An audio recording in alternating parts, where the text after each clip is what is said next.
Evan, I don't have any siblings, and it's hard for me to communicate with other people, and my mind tends to go faster than my mouth, and I end up stuttering and making word flubs. Anyway, back to Connor. I don't think he would forget the kid whose cast he signed, then yelled at for the very letter he left in the pocket of his jeans when he committed suicide. So why did Connor Murphy use Evan Hansen's letter? Turns out this wasn't an amazing day after all. I wish everything was different. I wish I was a part of something. I mean, face it, would anyone even notice if I just disappeared tomorrow? It was because he felt lonely, and I believe while Evan had social anxiety, Connor had social paranoia, according to his behavior, which are very similar disorders, by the way, and this is why he yelled at Evan for creating the letter, thinking he made it in order to make him look crazy. I suppose maybe it's this unknown trait of Connor that had people thinking he was crazy. I mean, even the insanely cool Jared Kleinman thought so. Connor didn't create another letter because his thoughts were quite similar to Evan's. The difference between the two of them was that Connor was successful in taking his own life, and Evan wasn't. He was the guy Evan imagined, but he was also the guy who took drugs and had a mental disorder without supportive and observant enough parents to see that their child needed and wanted. But just like Evan, Connor felt like he was different. I mean, naturally, I don't think any two people are the same, even identical twins. But because of this difference, Connor probably thought it was why he didn't have any friends and why people didn't want to be friends with him. In turn, he started to act differently to match people's perception, since he couldn't talk to anyone and was unable to convince anyone he was otherwise. And I think it was these multiple factors that eventually led him to killing himself. The reason that Connor took his own life is because he felt like he was solitary and depressed. I think that the drugs just didn't do it for him anymore. Whether he did drugs to try to get his parents' attention, numb himself from reality, or whatever his reason was. Again, this is all speculation. Everything mentioned before was just simply illusions and inferences created by what little facts we do know about Connor and his real self. Who knows? Maybe this was just half right, and maybe Connor was just so used to wearing the mask that it became a part of him. I think that Connor was a good guy, goodish guy, and maybe if Evan and Connor are friends, true friends, then Connor would still be alive, and that's why I think that scene at the computer lab, Connor seemed more docile, more chill, and was able to talk to Evan and have a good conversation until he probably started feeling uncomfortable to talking to someone for too long, and was in a scene, and it was in that scene where Connor is trying to be himself and maybe felt too vulnerable, and because of his paranoia, when he read the letter, he just flipped the switch again. In conclusion, he most likely committed suicide after the fact that drugs can't replace friends, and I think it came to a point where instead of numbing his pain, it increased his realization that he didn't really have anyone he could talk to, vent to, or write secret emails to. In the show, when Evan creates the lie, which turns out to be for forever, Cynthia sort of helped him by saying that the orchard was where she and Larry would bring both the kids when they were young. It was back in a time when Connor was happy, and he and Zoe used to play together.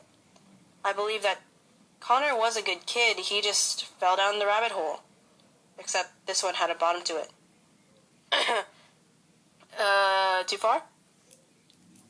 I think that he and Evan could have been friends if they had met each other earlier in life, and I just want to say, although this may be kind of sad to most people, no one really knew Connor well, and he actually did die alone, and I think that is the best part about this musical.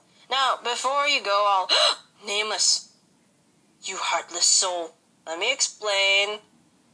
The situation, whether you like it or not, is very realistic. And not the part where, the kid who signed my cast died, so I'm going to piggyback off his suicide to make me popular.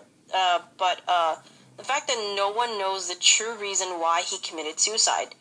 No one knew he was going to do it, and everyone only noticed him when he died. Now, isn't that just the saddest thing you ever heard? Isn't it tragic that that's how you can get people to notice you now? I guess that's why Burr suggested Hamilton to try it. And yes, I made a Hamilton reference. And all he had to do was die. That's a lot less work. We ought to give it a try.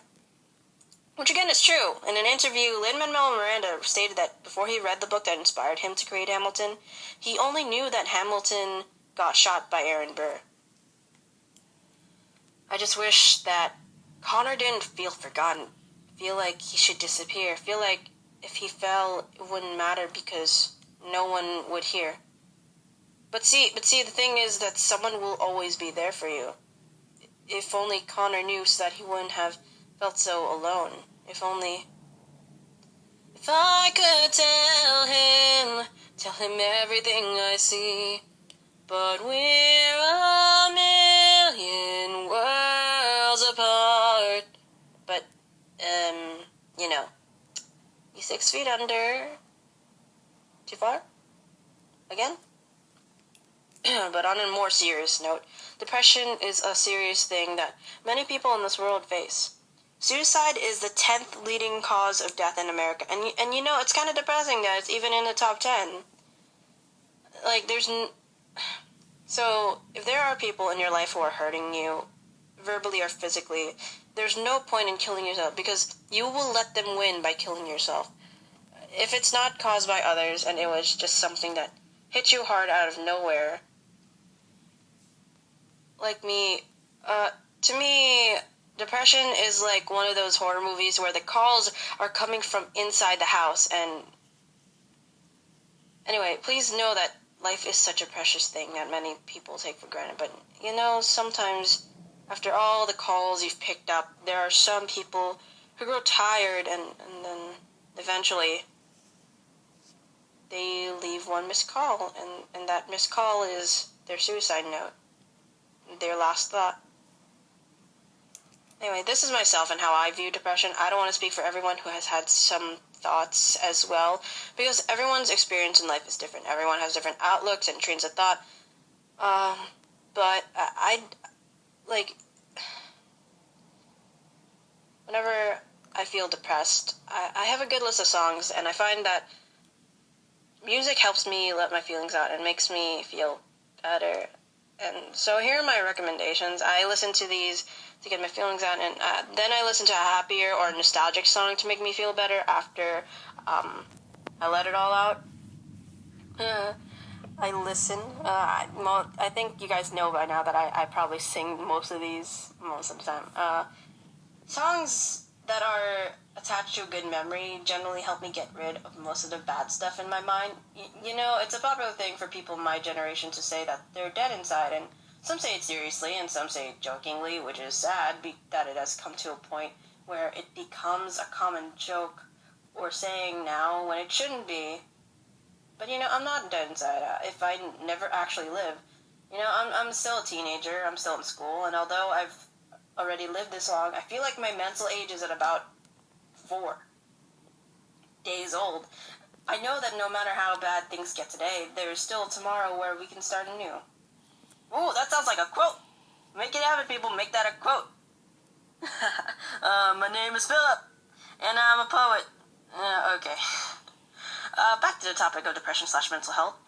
I have been through a lot in my life, and I will not disclose to you any personal details, but although there are times I can't sleep because of all my thoughts swarming through my head, giving me some ideas, and some ideas can get dangerous, and they dig into my core, impaling me with negativity, making me feel like I have to isolate myself from others, because if I'm able to hurt myself, then I'm able to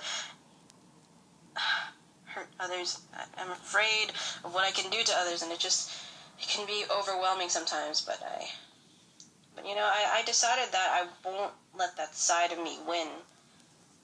So I can finally live and live the life that I want to, and not the kind others want me to. Okay, that spiel went farther than I thought. Anyway, put in the comments down below what you guys think. Do you agree with this theory, I guess? Say what you believe Connor might have been like. Was Connor a good or a bad dude? Do you think my theory is correct? If you have any kind of mental disorder, you can vent in the comments down below, and I'm sure there will be some someone there to support you, if it's not me, of course. Also tell me if you want me to do a cover on any DEH songs. Please put what song you want me to cover in the comments. The most popular vote will win, and I'm just saying I'll sing them, but I know I'm not as good as Ben Platt. He's an amazing vocalist, and he is the best Evan Hansen the world has ever seen. And Mike Face does a really amazing job playing Connor, and his acting has helped me sort of close the gaps on Connor's persona. And if you noticed on my slides, I sort of put a partial parody of Disappear. So if you want me to finish that parody and sing it on this channel, comment that down below. I'd also like to say that I incorporated the opinions and theories of people in the comments of the animatic I was telling you about in the beginning of the video.